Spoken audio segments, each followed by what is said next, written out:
नमस्कार, मैं हूं आपके साथ शिप्रा झा और आप देख रहे हैं न्यूज़ 18 बिहार झारखंड का डिजिटल प्लेटफॉर्म। और एक बार फिर से हम आपके सामने हाजिर हैं नए वीडियो के साथ।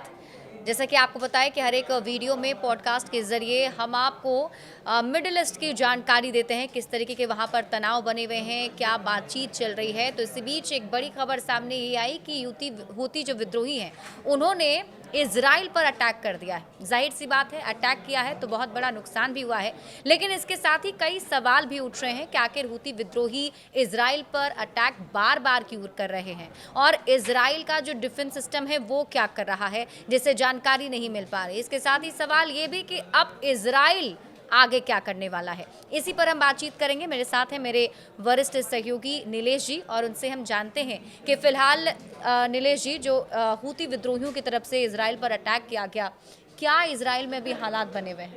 जी शिप्रा, धन्यवाद। मैं आपको बता दूं, अपने दर्शकों को बता दूं, जो जानकारी हमारे पास तेल अवीव से आ रही है, इजराइल की राजधानी तेल अवीव से, वहां पर एक बार फिर हुती विद्रोहियों ने जोरदार हमला किया है। इस बार बैलिस्टिक मिसाइल दागी है हुती विद्रोहियों ने, वो भी यमन से दागी है। जी। यमन और तेल अवीव की दूरी जो है करीब 2000 किलोमीटर दूर है, और 2000 किलोमीटर दूर से हुती विद्रोहियों ने हाईटेक बैलिस्टिक मिसाइल से हमला कर दिया। और ये बैलिस्टिक मिसाइल तेल अवीव के घनी आबादी वाली क्षेत्र में गिरी, और जैसे ही ये जो है सो मिसाइल गिरी, वहाँ पे धमाका मच गया और चारों ओर जो है अफरा तफरी मच गई। हालांकि आईडीएफ ने दावा किया है, आईडीएफ जो है सो इजराइल की आर्मी है, उसने दावा किया है कि उस मिसाइल को पहले से ही इंटरसेप्ट कर लिया गया था।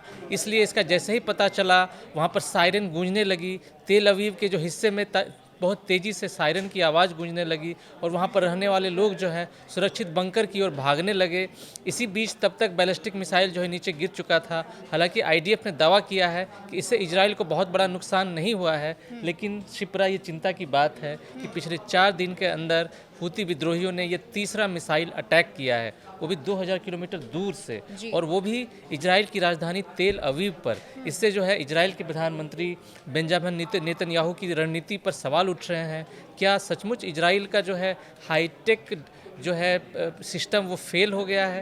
क्या जिसकी दुहाई देता था इजराइल, जिस आयरन डोम की दुहाई देता था, क्या वो फेल हो गया है? क्या इजराइल अपने नागरिकों की रक्षा नहीं कर पा रहा है? और ये भी एक सवाल है कि ये हूती विद्रोहियों के पास इतने हाईटेक वेपन कहाँ से आ रहे हैं, जिससे वो 2000 किलोमीटर दूर से इजराइल पर को निशाना बना रहा है। बिल्कुल। अगर इन्हीं सवालों का जवाब ढूंढने की कोशिश करें नीलेश जी, क्योंकि आप लगातार इन खबरों से अवेयर होते रहते हैं, करीब से इसे जानते हैं, तो क्या लगता है इसके पीछे हूती विद्रोहियों को किसका मदद मिल रहा है? कहाँ से उन तक ये हथियार ऐसे पहुँच पा रहे हैं, और इजराइल उस तरीके से क्यों नहीं जो अटैक हो रहे हैं उससे रोक पा रहा है? जी, हम सबसे पहले बता दें अपने दर्शकों को, हूती विद्रोही कौन है? हूती विद्रोही वो हैं जिन्होंने सबसे पहले यमन में वहाँ के राष्ट्रपति के खिलाफ जो है आवाज़ उठाई थी, उनके भ्रष्टाचार के खिलाफ आवाज़ उठाई थी। और जब इजराइल ने गाज़ा पट्टी पर अटैक कर दिया, तो ये हूती विद्रोही गाज़ा पट्टी पर रहने वाले फ़िलिस्तीनियों के समर्थन में आगे आ गए, और तब से जो है वो इजराइल पर लगातार निशाना बना रहे हैं, उन पर ताबड़तोड़ हमले कर रहे हैं। और आज हूती विद्रोही जो है हाईटेक वेपन से लैस हो गए हैं। उनके पास एक से बढ़कर एक जो है ड्रोन है, एक से बढ़कर एक बैलिस्टिक मिसाइल हैं। कुछ दिन पहले आपको याद होगा, हूती विद्रोहियों ने तेल अवीव के सबसे बड़े एयरपोर्ट बेन गुरियन एयरपोर्ट के पास हमला किया था, और उस समय उस एयरपोर्ट पर हजारों यात्री जो है सो अपने विमान का इंतजार कर रहे थे। ठीक उसी समय ये जो है बेन गुरियन एयरपोर्ट के पास हूती विद्रोहियों की बैलिस्टिक मिसाइल गिरी। इससे हड़कंप मच गया, बहुत देर तक जो है हवाई यातायात बाधित रहा। भारत की ओर से भी एक फ़्लाइट जा रही थी इजराइल, उसको भी वापस लौटना पड़ा था उस वक्त। उसी समय जो है ये सवाल उठ रहे थे कि हूती विद्रोही कहाँ से उनको मिल रहा है ये। तो ये सवाल का जवाब जब पता चला किया गया, तो ये कहा गया कि ईरान की ओर से उन्हें सपोर्ट मिल रहा है। हालांकि ईरान ने इस सवाल को हमेशा टाला है, और ईरान ने साफ साफ कहा है कि उनका हूती विद्रोहियों से कोई लेना देना नहीं है। लेकिन जो जानकार हैं, जो इस हालात पर नज़र बनाए हुए हैं, उनका साफ साफ कहना है कि ये ईरान की ओर से ही हूती विद्रोहियों को सपोर्ट मिल रहा है, क्योंकि जो है इजराइल ईरान और हूती विद्रोहियों का कॉमन दुश्मन है।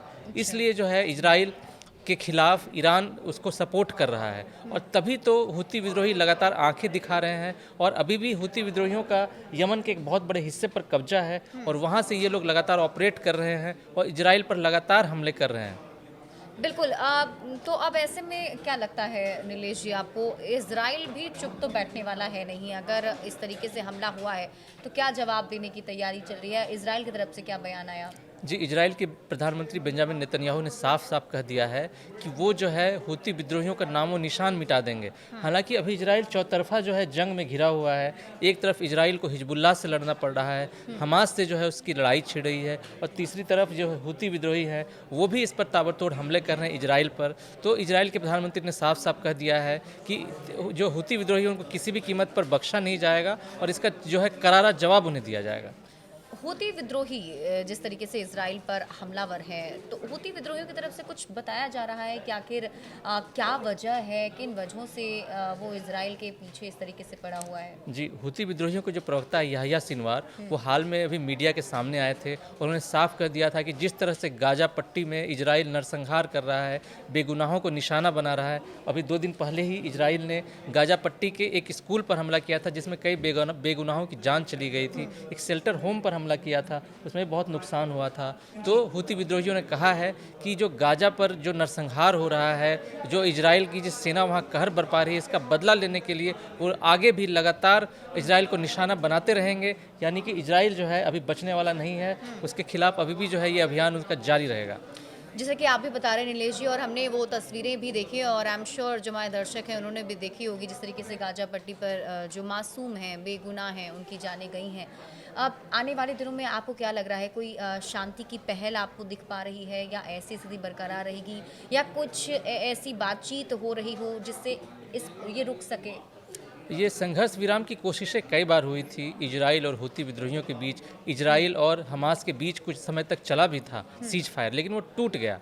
तो दोनों ओर से जो भी दोनों पक्ष हैं वो उनके अपने अपने वादे हैं, अपने अपने दावे हैं, और ये जो है लगता नहीं है कि अभी आने वाले कुछ दिन के अंदर दोनों की ओर से सीज फायर होगा, और इसका खामियाजा जो है दोनों पक्षों की लोग जो है भुगतने को मजबूर हैं। एक तरफ इजराइल यमन पर कहर बरपा रहा है, वहाँ पे लोग मारे जा रहे हैं। दूसरी ओर हूती विद्रोही भी एक के बाद एक ताबड़तोड़ अटैक कर रहे हैं, इससे इजराइल को नुकसान हो रहा है, वहाँ के नागरिक जो हैं परेशान हैं।